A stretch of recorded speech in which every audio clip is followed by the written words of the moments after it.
program is brought to you as a public service by Maui Causes. Maui Causes is a crowd-funded media production group that provides media production services to a variety of environmental and progressive causes here in Maui County. Visit us on the web at www.mauicauses.org. Welcome to another edition of Maui Causes. Hi, I'm Sam Small. Thanks to Todd Swan in the studio, and eternal thanks to Kaku for giving us an opportunity to be able to address you today. We've done 73, 74 shows as Maui Causes. And we'll give great thanks to our guests who are willing to come on the show and speak in a forum that is not really like much else that I hear in Maui County, because we are dedicated to being a positive disruption. It's a necessary element in a free democracy. And it's something that I always apologize to the powers that be. Because our intention is to shake things up. And if our dialogue, if our rhetoric gets a little bit intense, well, that's by virtue perhaps of my personality. I grew up in a theatrical family. And so I've learned to express myself. It's a little bit hard to hold back sometimes. It's not anger, it's passion. And I hope that you would see that and filter what you see on this program and the activities that I play in the public realm outside of this studio, in some of the organizations that I interact with as Maui Causes and as myself. That it's passion. And the passion rises because of the level of resistance here, especially in Maui County, is extreme. Because this is really, by all standards, an oppressed society. It's been that way for many years, over 125. And folks moving into Maui County think perhaps that they're joining a society that's just like any other American state. But I've said many times, Hawaii is not like any other state. The level of exploitation here in Maui County is extreme. It's extraordinary. The brick walls that are hit by anyone that is attempting to change and evolve the system from the good old boy plantation, closely held business interests. Anyone trying to work against those forces to evolve. And it's not even against, it's trying to evolve the county to a new place, a modern place perhaps, a modern metropolis where there is a transparency and an appropriateness. Maui County just threatened, the county threatened to delete historic emails from their servers. Which is a completely inappropriate thing for a municipality to do. It's data, it adds up after a while, but there's a way to save that stuff and archive it so that it's available in the future.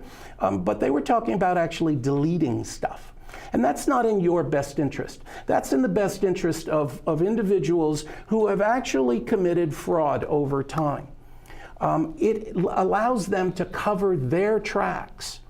And they have been doing this kind of thing here in Maui County for many, many years.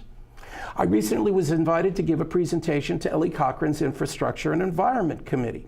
And I spoke for 45 minutes about deferral agreements. A deferral is something that is put off to a future time. And these were financial arrangements made with developers of small properties, 2 or 3 lots. But perhaps they were $6 million oceanfront homes, so they have an impact.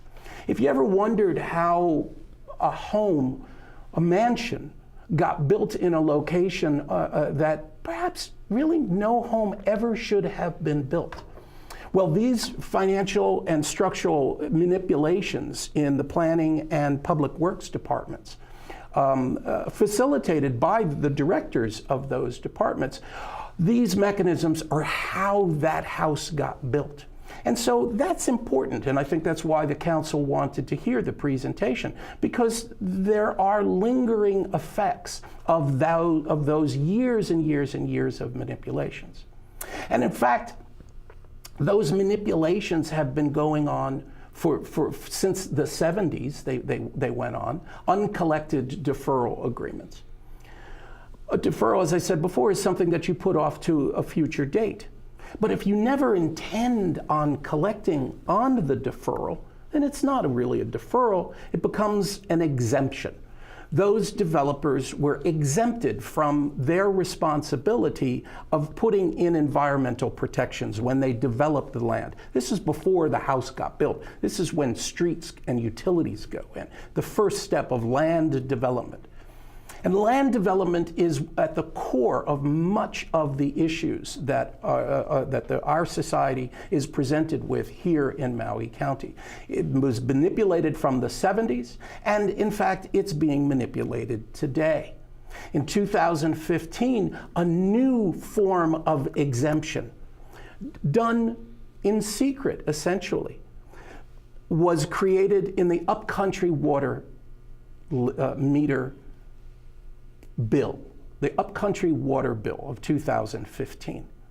Originally intended and publicly noticed to benefit families on the Upcountry Water Meter list who had been waiting for many years to get a water meter, and that the county should do something nice for these families because they've waited patiently for so long. And so what the public was told is that we would give them an opportunity, that an exemption. They shouldn't have to hook up expensive fire suppression systems with the new water meter if they did a 2-lot subdivision. They wouldn't have to put those expenses into the system. And at the last minute, the director of Public Works suggested, well, you know, if you want to do something nice for these families, then there's also roadway improvements that they would have to do because of a subdivision. And perhaps we could give away that as an exemption as well. And, you know, since it was dealing with a small number of families, really, only the families on the Upcountry Water Meter list, I think the council, you know, felt that, yeah, okay, fine, let's give that to them as well. The problem came when the language was added to facilitate that, to meet that new aspect. The language that Corporation Counsel told everyone was legal and told everyone was consistent with the intent of the Upcountry Water Meter Bill, the language that Corporation Counsel actually inserted into the bill never included any geographic specificity. They never segmented off the region of upcountry. The language that they put into the bill allowed this new 2-lot exemption to be applied island-wide. The bill stated intention was to help families on the Upcountry Water Meter list, but the language that Corporation Counsel inserted into the bill didn't mention the families on the Upcountry Water Meter list. And so the council approved a bill. I don't think any of them actually ever read the language. Corporation Counsel provided language that was completely inconsistent with the intent of the bill. Perhaps none of the council members ever read the language that actually was inserted into the bill, and they all voted to approve the bill. Don Couch even went so far as to say, what a good thing we're doing for the families on the Upcountry Water Meter list. Wouldn't it be wonderful if we could do that for other rural families across Maui County? Well, indeed, they were doing it for families, and not just families, island-wide, not just families. And this is the part that, you know, gets my dander up. Because now we did a Freedom of Information request. We got curious. Well, who has gotten the benefit of this exemption that was created in secret in the Upcountry Water Meter Bill? Who would you think immediately received a benefit? One of our largest land development corporations, Alexander and Baldwin. A and B received an exemption for roadway improvements for a 1,200 acre parcel across from the church at Puunene and Dairy Road, going all the way out to the light, is a large 1,200 acres that they will eventually develop as residential or commercial. And all of the roadway improvements that would normally have been their responsibility, guess who's going to pay for them now? You are. And that's a problem. Especially because it's done in secret. If the council really wanted to give roadway improvements away to developers, they can do that. They have the power to do that. But it's got to be done in the public's view. You can't take one bill and insert language into it that's inconsistent with the intent of that bill and say that you're doing a good thing for the people. That's not the way our system is supposed to work. But that's the level of exploitation that's been going on here in Maui County because for so long they got away with it. It's how things are done here. You've heard that said before. It's how things are done here. And this program is dedicated to changing how things are done here, so that what gets done is done in the light of day, and so that your children have a chance in hell of benefiting from what's going on here. There is a drive to develop Maui out 100%. It should be built out 100%. Currently, I think it's like 12. So what would 100% Maui build out look like? What would the quality of life be like for your family, for your kids, for the reefs, for the ocean? What would the quality of life be like if that's allowed to happen with the level of exploitation that's currently going on? Because there's no opportunity for the public to benefit from anything that the county is doing. Every aspect that they get involved with is designed to support some big money interest. And so we support on this program candidates who have come forward with a commitment to change the way things are done here. What a concept. We have the opportunity in this election cycle to shut down the corrupt aspects that are so pervasive in our community.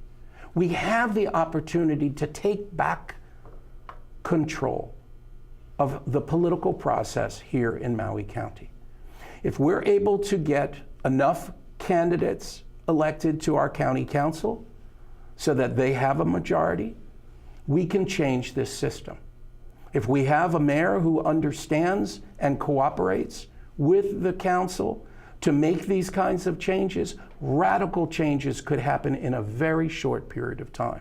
We could rewrite the rules of Maui County. And that scares the hell out of the powers that be. So you know that they're marshaling all of their forces to combat these candidates. And it's our job to educate ourselves, our community. Share with your uncles and cousins, your aunties and nieces. Share with your family what you are understanding, hopefully, of what's going on here. It doesn't have to continue. The oppression doesn't have to continue, but it will for as long as you don't vote. You must participate. You must take an interest in this because your life, the quality of your life on Maui depends on it.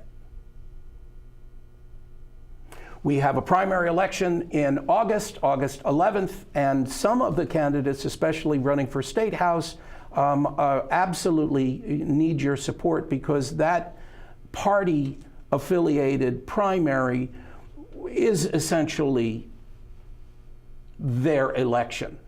whoever survives as the Democratic candidate for a state Senate seat, whoever survives the primary will win in November, because here in Hawaii, everybody's a Democrat, even the Republicans. So your participation in the primary election is absolutely vital. And so with no further ado, I would like to introduce our very patient guest, Terez Amato, who I thank so very much for joining us and for everything that you're hoping to do here in Maui County as a state senator. You're running in District 6 against Roz Baker, who is an institution, and thank you. Thank you so much, Sam. It's an honor to be here with you and Todd and the crew at Akaku. You know, this is an important community service that you guys volunteer your time to provide. I always learn so much just sitting here with you, so thank you. Pleasure. And yes, I'm running for state senate for South and West Maui, and it's a shame to say that yes, she is an institution. That should be a badge of honor, but really in this case, I don't think it is. Not with the level of exploitation that goes on at the state level. It's even more entrenched, and there's even more money involved. It's horrendous, and that's why I said, you know, to ensure that I never go down that same path, I'm going to start by never taking money from corporations or lobbyists, as you know. So that is a practical limit in your willingness to be engaged in politics, is that you're not willing to accept their money. That's correct. It doesn't matter if it's a nonprofit, you know, because it's a slippery slope. Mm-hmm. It's just no money from corporations or lobbyists. That way the people will know that I'm only there to represent them. Right. To be their voice at the state level. Right. And there's a purity in that it would allow you to maintain being not influenced by these economic forces. Indeed. Right. Well, I commend that, and actually think that that's, you know, part of the reforms that are desperately needed here to be able to change campaign spending and campaign finance laws so that everyone is on an even setting. Correct. What are your thoughts on that? Well, I'd like to take it a step further. You know, a lot of backroom deals happen at the state level. Mm-hmm. So what I would like to do is I'd actually like to open up my office with a camera so people can tune in. People can tune in and actually see what meetings are going on. Everyone's welcome, the lobbyists, everyone. They can show up. I won't take their money, but they're welcome to come and talk to me. Mm-hmm. But I'm going to have the meeting live so that the community can participate as well. That's transparency. I think we need transparency. So your meetings, you would stream them, and people could actually ask questions comment as and you ask were. Questions. That would Absolutely. be what a phenomenal use of our modern technology to really bring transparency to a full extent. I think so, and I think it's long overdue. And we really need to make it so that people from neighbor islands don't have to fly over to Oahu to testify. Right. It's, you know. Yeah, sure. So I've seen time again that people will fly over there only to be cut off after a minute, or to be told, sorry, I don't want to hear your testimony because you had to go to prison for having a joint. I mean, that's wrong.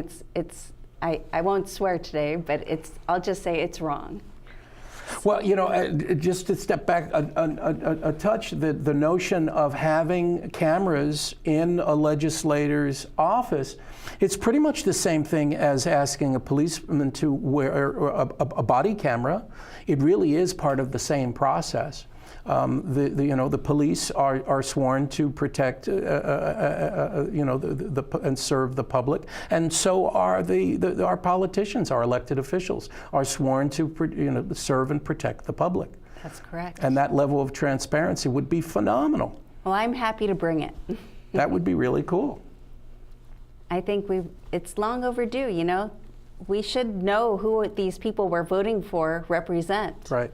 One way to do it is to be able to step inside their office, whether physically or virtually. Right. You know, I can't even begin to tell you how many times I've tried to call my opponent, the senator over there, mm-hmm. only to be told, sorry, she's not in. Right. Of course, I can leave a message. Do I ever get a phone call back? No. Right. If I want to make an appointment to see her, well, it's like a couple weeks if I'm lucky, but more like a month down the road, if I'm fortunate enough to even get an appointment with her. Right. What kind of representation is that? There's no representation there at all. It's a challenge, and we have to do better. The campaign financing aspects of it as well is of great interest to me, because it does, I think we would all benefit from a level playing field, so that, it was public money that fueled a campaign and not donations. That would be a good step in the right direction. Yeah. What other reforms on the statewide level? You mentioned cannabis and marijuana.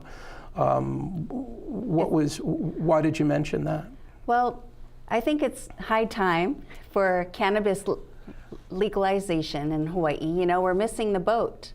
Mm-hmm. Many other states are greatly benefiting from it, education and everything. Plus, we're spending approximately $178 million a year to incarcerate people who are mostly in jail because they had a joint or a small amount of weed for their own medicinal or therapeutic purposes. Right. That's wrong, and that's a tremendous waste of taxpayer money. Well, and it's a form of exploitation as well. It's a way of dominating the society. It is. Unfortunately, we're sending these people off to mainland prisons that are all private. Right. So they're all for-profit prisons.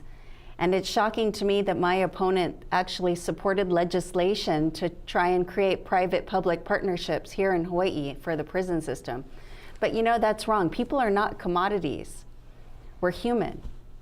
So we can't treat people that way. And there have been cases where judges have been, linked to this private prison system. Keeping people incarcerated. That judges have and receiving kickbacks. Right. That's a thing that has happened it is a thing. in other communities, and we have to be extremely vigilant that doesn't happen here. It's horrendous. And the cannabis issue is a fascinating one to me, because there's so many different aspects to it. That are all suffering under, laws that were manufactured in the 30s against hemp. That hemp is a, scheduled illegal substance, more dangerous to the society than heroin, is an absurd notion. It's ridiculous. And it's been comical, actually. It is almost laughable, if it wasn't so serious. We've had Steve Rose is the director of the Maui Hemp Institute for Research and Development. Yes. And he's been a frequent guest on the show. There are tremendous advantages to bringing the hemp industry into Maui. And hemp has finally been planted here in Maui County and is growing as a test crop. And that's exciting because it has so many great benefits, soil remediation to construction applications. It's really an excellent crop to really help Hawaii. It is, and this unreasonable prohibition for so many years of hemp as a commodity crop is an absurd thing, and we're finally starting to get around that corner. Harder is the other varieties of cannabis, the indica and sativa, that have a dual role to play as medicine, especially in this opioid crisis that we're facing as a country. Yeah, I mean, the bottom line is marijuana saves lives. And the medicine, it does. There are many disorders and syndromes that people have that are greatly remediated by both hemp oil, the CBDs for some, depends on what is lacking in that person. Very quickly, the Israelis have done phenomenal research to understand that we have these cannabinoid receptors. Humans have lived with this, with hemp and the other forms of cannabis as a food substance. It's like carrots, it's like broccoli. desperately. We need it. If we don't have it, we function in a It's a natural herbal medication, essentially. and it needs to be addressed as such. Recreational marijuana use is a slightly different animal, but that is also a practical reality, because if you compare to alcohol and marijuana use, alcohol is richly embraced by our society. It is. And it's a huge problem. Absolutely. You see alcohol, it leads to violence and whatnot. You don't see that with someone smoking a joint. Basically, you see them on the couch, snacking on some munchies or whatever. I don't see anyone going out beating anyone because they got high on marijuana. Right.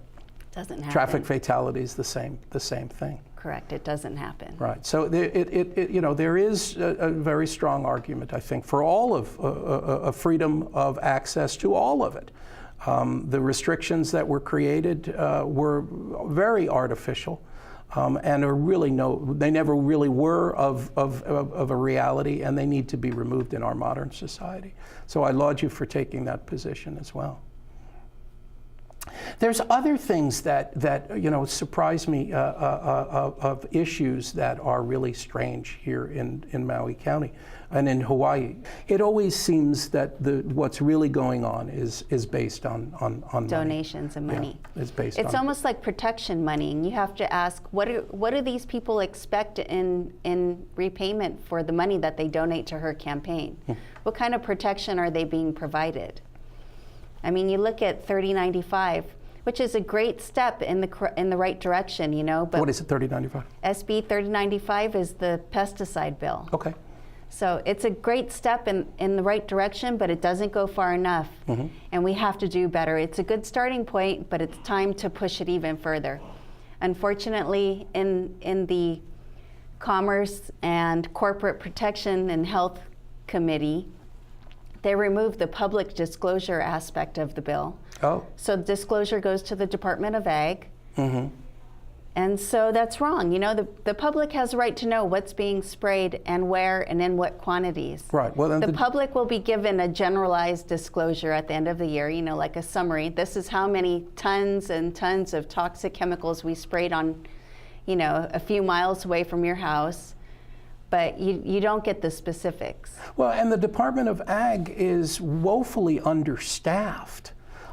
So there's So that is one thing good that did come out of the bill, is that they did expand funding for the Department of Agriculture. But it hasn't. The funding hasn't been the issue. That's what's so interesting about the Department of Agriculture here in Hawaii, is that it's well funded. It's just that the director refuses to hire people so that they don't have the ability to do the enforcement, because the agrochemical companies don't want enforcement. So the organization has been dumbed down by its leadership intentionally to allow the powers that be to continue to exploit the system. This is the level of the manipulation that takes place consistently here in Hawaii.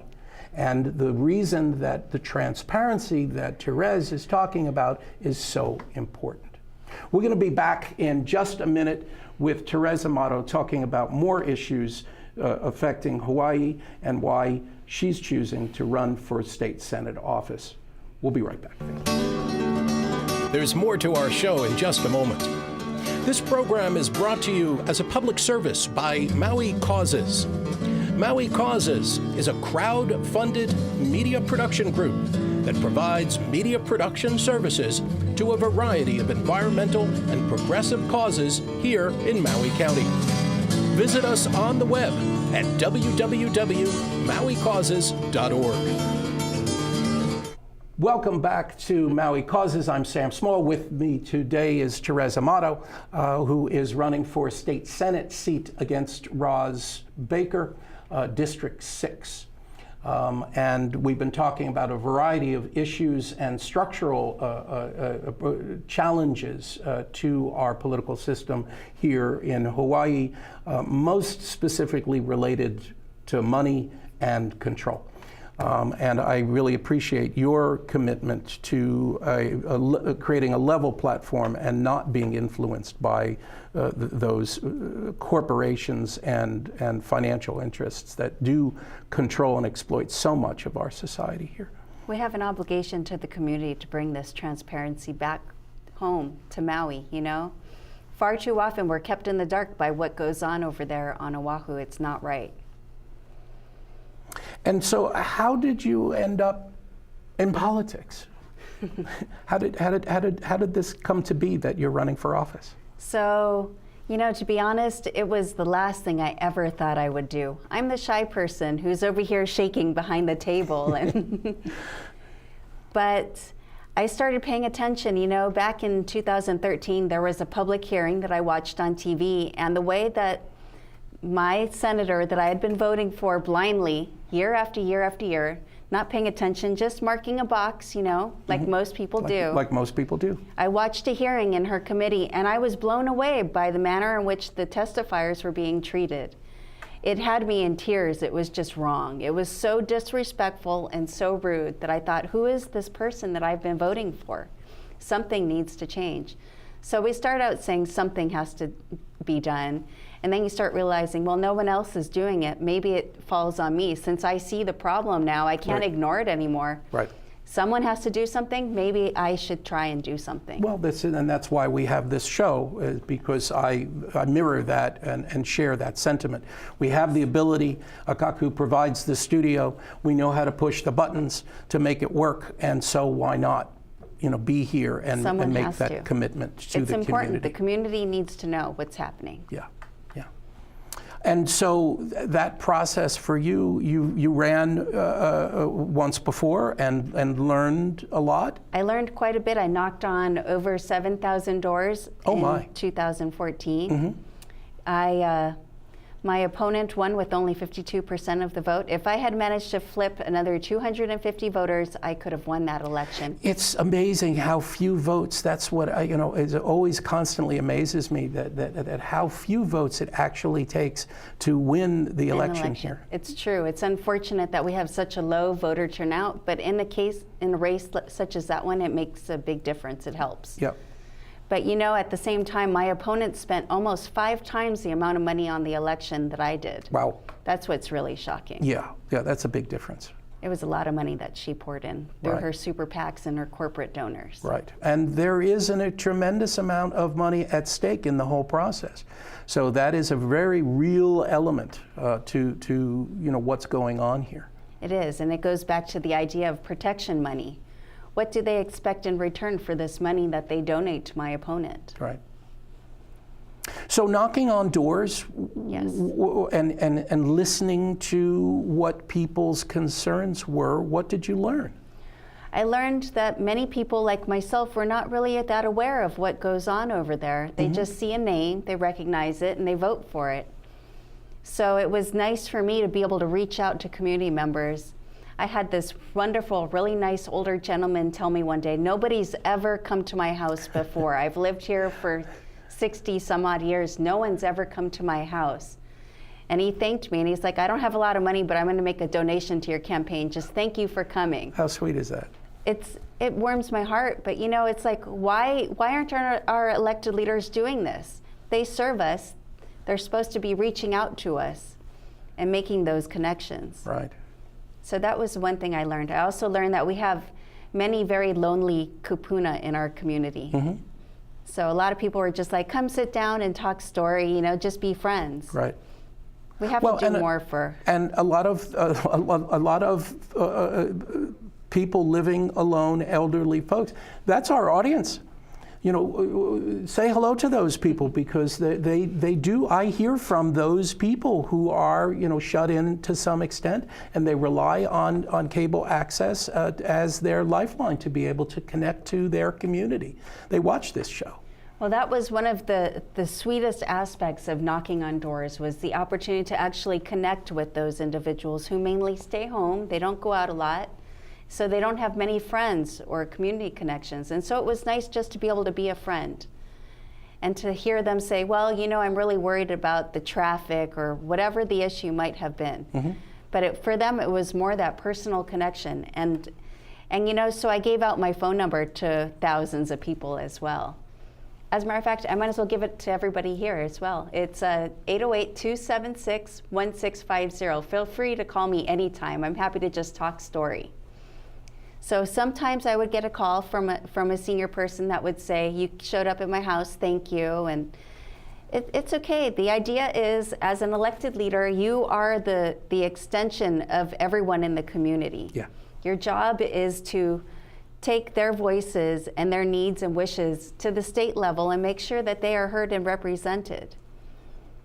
So that's a big honor that I don't take lightly. No, I understand. And your commitment to that is rather notable. It's really extraordinary, because if people may not be aware at all that you are recovering only recently from a form of stroke that kills most of the people that have that kind of stroke die, and you're the small minority of people that have fought back enough to be able to live and continue your life.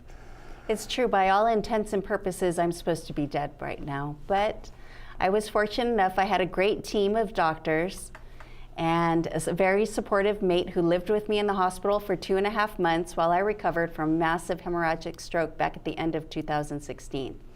And without that support system and without health insurance, there's no way I would have made it. I was told I'd never walk again. I use a cane now. I walk a little bit slower, but I'm still recovering. I wasn't even supposed to survive a night. Right. So now I'm happy to take that experience and help others. And recently, one of my former nurses at the hospital said, your story is the one we tell all the patients now, so that they can have hope and know that it is possible to recover. Oh, chicken skin, that's fantastic. I thank you for just being yourself and using that is now, I can only imagine, fueling your determination. Absolutely. Yes. So your running for state Senate office is actually kind of part of your therapy. Every day is therapy. By the end of the year, I really hope to be able to run a marathon. So right now I have a 3-point harness hooked up over my treadmill at home so I can learn to run again. Because, people need hope. They need to know that if they work hard, they can accomplish things. And so I'm doing it. I've heard that message loud and clear. And so I've also heard the doctors say, oh, well, you should just be comfortable with your hand not working or whatever it might be. You might have to be comfortable always wearing a leg brace or using a cane. And I'm sorry, I can't accept that. I know that it's possible if I'm willing to work hard, that I can recover these things. And all the data is there and has shown that as well. Right. And that's the kind of hard work and determination that really is required to perform the job of being a politician representing the public. That's correct. So it's part of that same energy and determination, and I'm just so impressed and thankful for everything that you're bringing to the table. Well, on that note, that's what fuels my desire to make sure that everyone has access to quality health care. I mean, right now at the hospital, we still don't have a neurosurgeon on staff.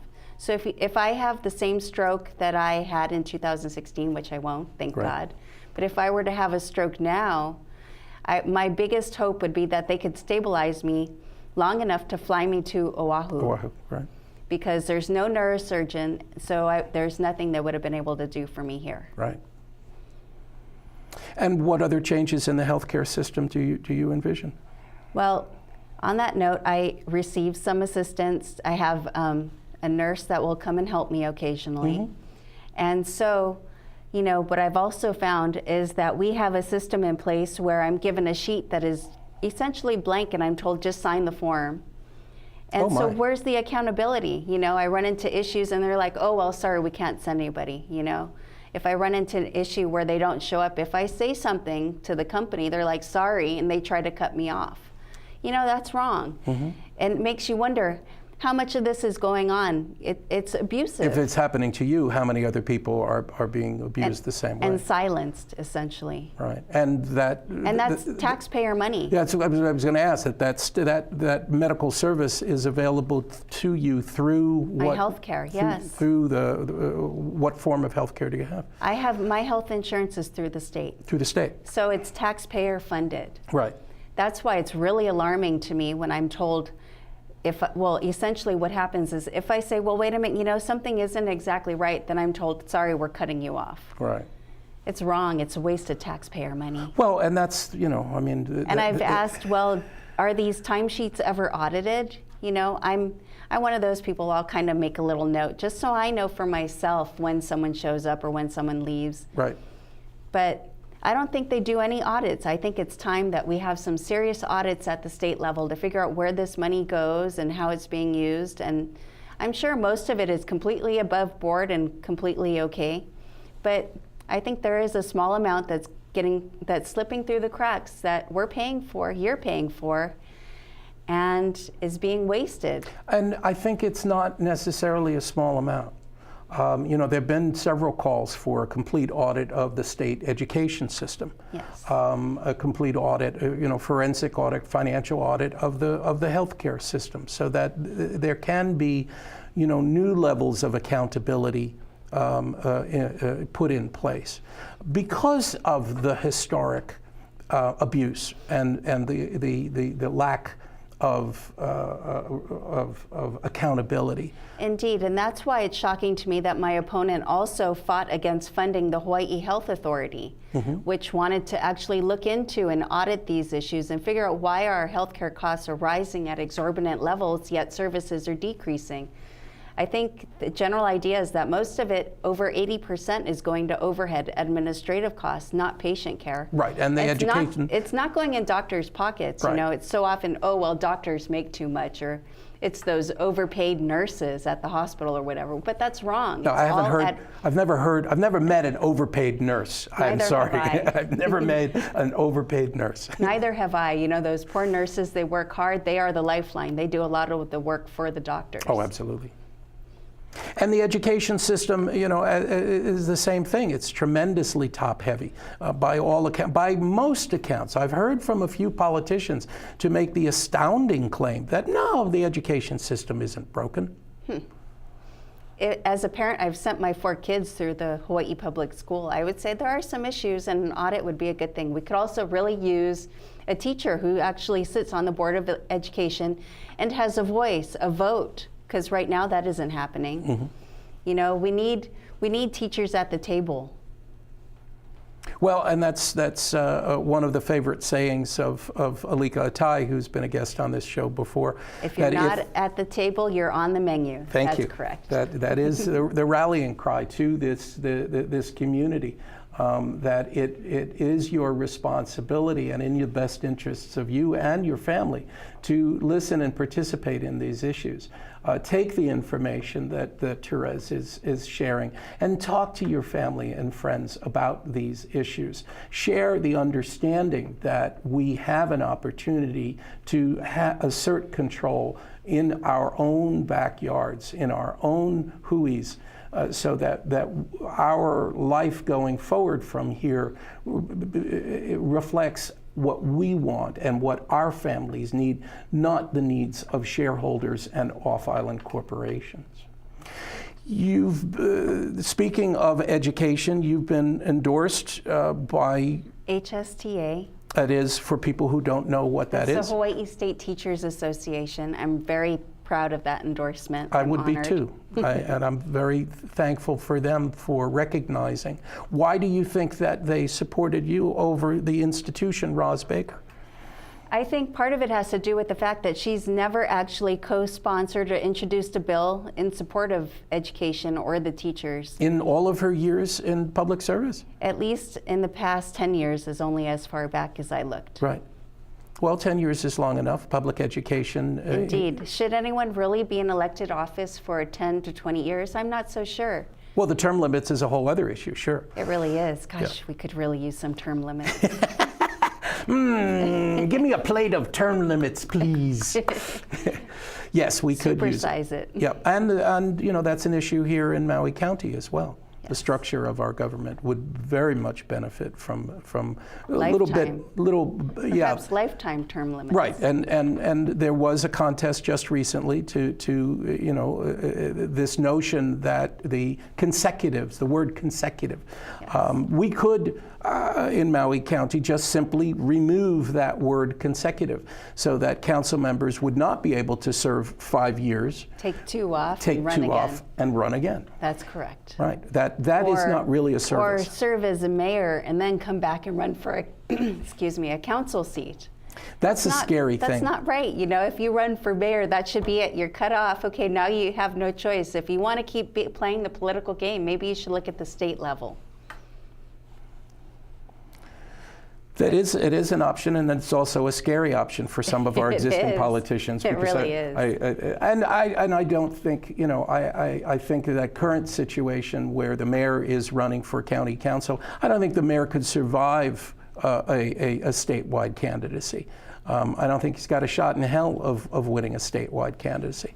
And so, you know, his particular form of manipulation and political patronage, he can best continue if he's elected to the county council. And it's one of the best reasons to vote for Tasha Kama, who you know, is a mom, and also you know, and been involved in the education system here in Maui County, and a real public servant in the ways that she's served in the education system. And a true alternative that will serve the council and the community to meet the community's needs, and not the big development interests. Because that's really what it's about. It's about service to our community. Yeah. It's not supposed to be self-interest, and that's why we need campaign finance reform. Because once you start getting those donations in there, if you're not paying attention to where they're coming from, then, you know, that's who you end up representing, because those are the talking heads in your ear. Right. Influencing your decisions. Now, one of the influences that happens in the structure of our government and political process comes through unions. And at times, unions are a delicate thing, because they're the bridge through which the working person gets, you know, their influence gets consolidated into a union platform, and that union begins to take on corporate-like qualities. It can. And they assert themselves sometimes they assert themselves just as corporations would. And as it becomes political heavies, yes. As political heavies. But we also have to watch out for, right now there is the Janus Supreme Court decision that will essentially break up unions. It's a union busting thing. It's a right to work type of thing. So we have to protect our unions. Absolutely. And be mindful of their contributions that they're giving as well, and why, and how come they're supporting things as they are. Everything should be openly examined. It doesn't matter if it's public or private. It should all be open transparency on the table. Well, the unions serve a very valuable purpose. I mean, the level of exploitation in the open marketplace is so extreme. I can't imagine. Right to work bills are just devastating to the community. I mean, there's no floor possible for minimum wage. Forget a living wage. Right. You know, those right to work bills, just if a big corporation could get away with paying you pennies instead of a minimum wage, $15 an hour, they would. And that would bring in an opportunity for people to come into the island and immediately get work, displacing someone that already lives here? That's correct. So we have to protect our unions from the Janus Supreme Court decision and other attempts to bring right-to-work bills forward. We have, you know, here in Hawaii, it's a unique situation in terms of public benefits, where people, as soon as they get off the plane, are entitled to apply for public benefits, health care and other services. That is something that is different on a state-by-state basis.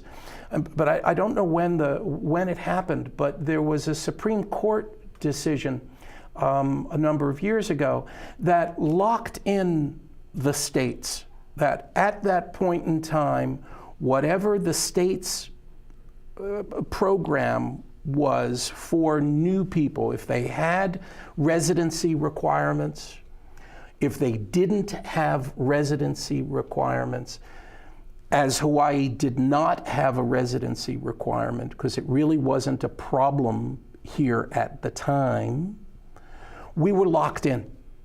And we were never allowed to make a more restrictive program. So by virtue of the Supreme Court decision, Hawaii is now completely vulnerable to a mainland population that simply arrives here and immediately applies for public benefits.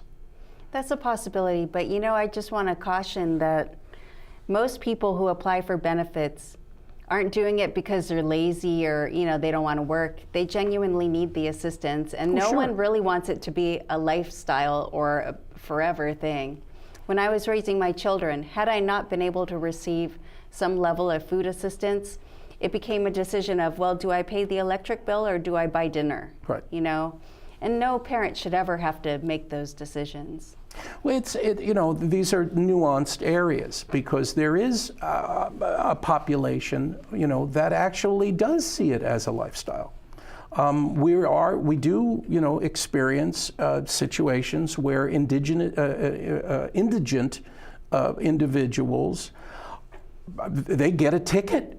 We've heard stories of communities in California that will give someone a ticket to go to Hawaii because they don't want them living on the streets in their community. And they send them to Hawaii so that they can live on our streets. Well, that's very shocking. I know we've heard that, but I haven't seen any actual documented proof of that. Okay.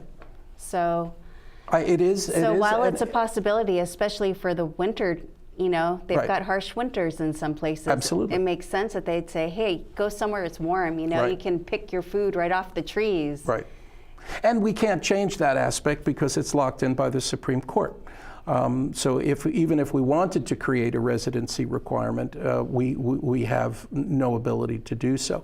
The union protection that you're talking about is similar to that residency requirement because your ability to have and perform that job is controlled by your union affiliation. So in some ways, they're parallel structures. And that residency requirement or that union affiliation to be able to take that job is an important protection. And it does deserve to be protected. Unions definitely need to be protected here. Our workers need to be protected. Right. And so the unions fill that role. And yes, we have to be cautious and mindful of their methods of that protection, No government should be strong-armed by one union. And one union should not be controlling the state legislature. Right. Though I know we've seen some level of that occurring at the state level. Certainly in the healthcare arena, that's been a big challenge. Yes, it has. How do you net on a minimum wage as a public platform? So I really think that in Hawaii we need a living wage. A minimum wage is just not sufficient. Once you factor in the cost of living expenses, I think the figure is somewhere about $18 to $20 per hour just to basically make it. That doesn't include the recent study that came out that said you actually need to be earning over $30 an hour to afford a 2-bedroom apartment for a rental. That's why I was so proud to be able to offer my apartment to rent to some school teachers for under market value because people need a home, We need housing on Maui. It's a big issue. And the state needs to be stepping up and supporting the counties better in creating bridges for homes for people. They don't have to be these big, fancy $800,000 homes. That's not affordable by any stretch of the imagination. No. Just a modest home, And the state could absolutely do that with the county working together. We could reassign some of that money that goes to the Hawaii Tourism Authority. And maybe in doing so, we'd alleviate some of the congestion on our roadways as well. And we could also, stop giving at the county level. We could stop giving away these exemptions and roadway entitlements to developers who don't really deserve them. That would also change the structure of the financial support for lower income housing, lifetime livable housing. In perpetuity, in yes. perpetuity. That's how it should be. I think that was the original intention of affordable housing.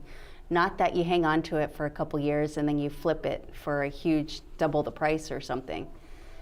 Perpetuity, I think, is the intent, the spirit of the law, and that's what needs to be. And that becomes the stabilization of our community. Terez Amato, thank you so much. How can people contact you again and support your campaign? So you can learn more about me at terezamato.org. It's TerezAmato.org. Or you can call me on my cell phone, 276-1650. I'm happy to take your call. You can reach me anytime, unless I'm in a meeting, but I'll call you back if you leave me a message, always. That's great access. It's my goal to always be accessible to the community. I want to represent you, not those corporations or lobbyists that have hijacked our political system. Thank you, Sam. And you'll be participating in some of the community events, community forums? Absolutely. So I'll be participating at the KCA event. I don't have my calendar in front of me. That's okay. I'll also be participating. They're all on your website? They are. The West Maui taxpayers. And this morning I just received a phone call from Insights at PBS to do a joint show with my opponent. Oh, wonderful. And that'll be towards the end of July, so I'm looking forward to that as well. That's fabulous. Great. Well, best of luck to you in all your endeavors. And thank you for all the work that you do to bring community engagement and awareness to these really dire and important issues. Thank you. It's an honor to be able to do so. And again, eternal thanks to Kaku and to this community for your support. Please go to MauiCauses.org. And take a look at what the length and breadth of the work that we've done here, and look at ways that you can support what we do as well. Thank you all, and join us again here on Maui Causes.